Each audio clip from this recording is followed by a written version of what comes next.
You keep asking when the pain stops. Wrong question. Pain doesn't stop. You just stop listening. And that's why you're losing. Pain isn't your problem. Your refusal to decode it is. The message keeps coming. You keep deleting it. Eventually, the system shuts down. Here's what I see every single day. People drowning in pain they won't examine. Physical agony they won't track. Mental collapse they won't map. They just want it gone. Like it's an intruder. Like it arrived by mistake. Pain doesn't make mistakes. You do. Your lower back screams during deadlifts. That's not random. Your shoulder locks up when you press. That's not bad genetics. Your knee grinds when you run. That's not age. That's accumulated debt. Years of ignored signals. Years of sloppy movement. Years of hoping the body would forgive you. It won't. The body doesn't forgive. It adapts or it breaks. And pain is the warning before the break. Most people treat warnings like noise. They pop ibuprofen and keep moving. They wrap it, ice it, ignore it. They tell themselves it'll pass. Sometimes it does. But the data remains. Unread. Unfixed. Compounding. Mental pain works the exact same way. Dread in your chest every Sunday night.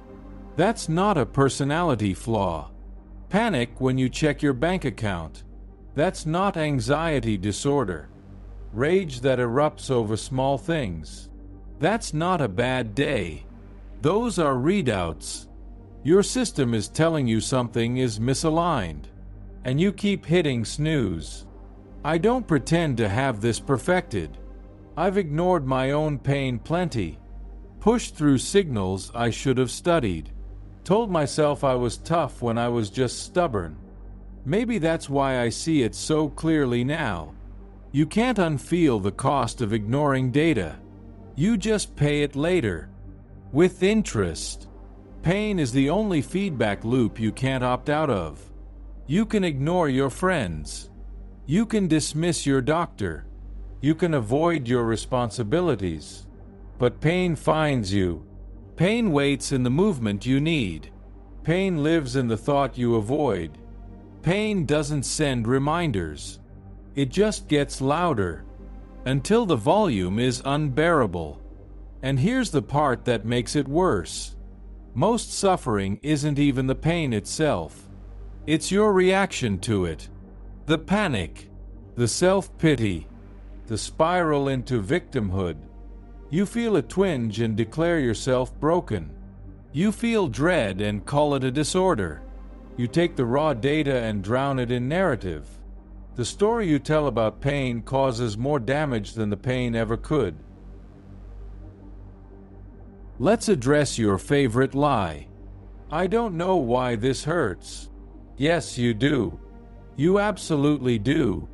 You've just never sat still long enough to ask. You've never written it down. You've never tracked the pattern. You just want someone else to fix it. A pill. A therapist. A guru. Someone to remove the pain without requiring you to change. That's not how this works. But I've tried everything. No, you haven't. You've tried everything that requires no discipline. You've tried everything that promises fast results. You've tried everything except the one thing that works. Observation, repetition, adjustment, patience. Those 4 steps solve almost everything. But they're boring. They're slow. They require you to take responsibility. So you skip them. You want to know why your back still hurts? Because you never filmed your squat. You never checked your hip mobility. You never admitted your core is weak. You just wanted the pain gone. So you rested for 2 weeks and came back. Same form. Same imbalance. Same result. and you called it bad luck. You want to know why the anxiety persists. Because you never journaled the triggers. You never tracked your sleep. You never admitted you're living a life you hate. You just wanted the feeling to stop. So you took the meds and waited. Same job, same relationships, same avoidance, and you called it a chemical imbalance. Here's the truth that offends you. Most pain is optional. Not all of it. Some pain is just the cost of living. Some pain is unavoidable decay. But most of the pain you're drowning in right now is a choice. A choice you made by refusing to listen earlier. A choice you're making by refusing to listen now. This is too hard. Harder than what? Harder than living in constant pain. Harder than waking up broken every day. Harder than lying to yourself about why nothing changes. Reading data isn't hard. It's uncomfortable. There's a difference. Hard means impossible. Uncomfortable means you don't want to. And you've built an empire on not wanting to. Every time pain shows up, you have two options. Decode it or endure it. Most people choose endure. They wear their suffering like a badge. They post about it. They talk about it. They make it their identity. But they never solve it. Because solving it requires admitting they contributed to it. And that's too much for the ego. So they stay in pain. Forever. Here's what happens next. You stop treating pain like an invader. You stop praying for it to disappear.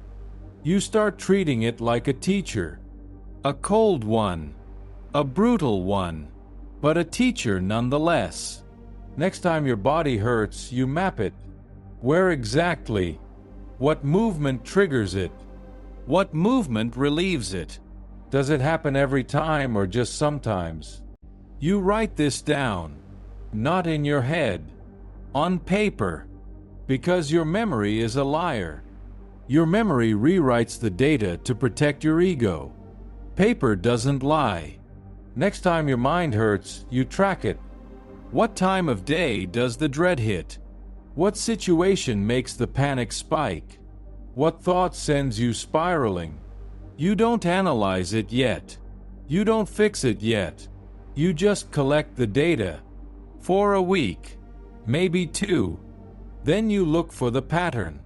Because the pattern is always there. You've just never looked. This is not therapy. This is not self-help. This is reconnaissance. You're gathering intel on your own system.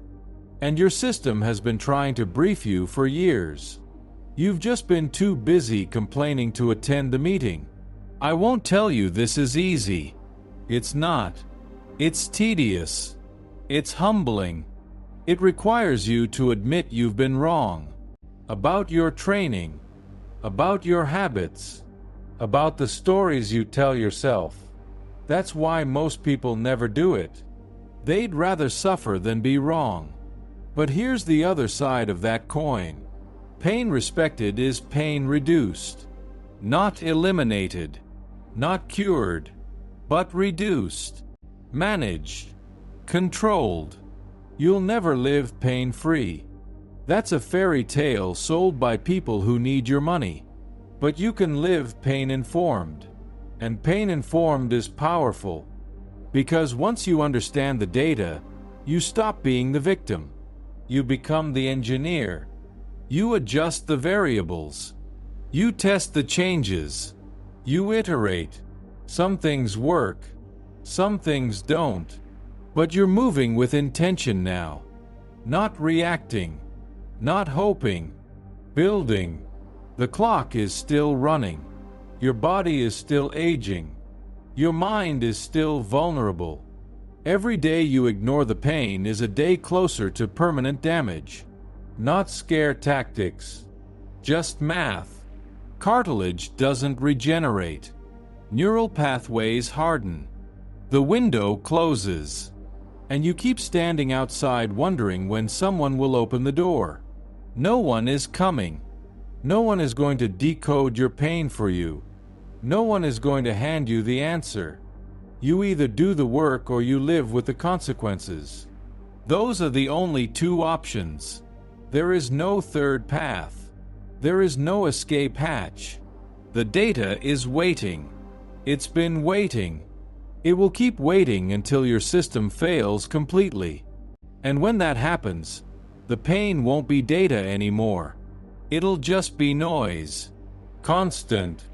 Meaningless. Inescapable. You have time. Not much, but some. Enough to start listening. Enough to start mapping. Enough to stop being a passenger in your own collapse. Or don't. Keep ignoring it. Keep numbing it. Keep pretending it'll just go away. See where that gets you. Tick-tock. The data doesn't wait. And neither does the end.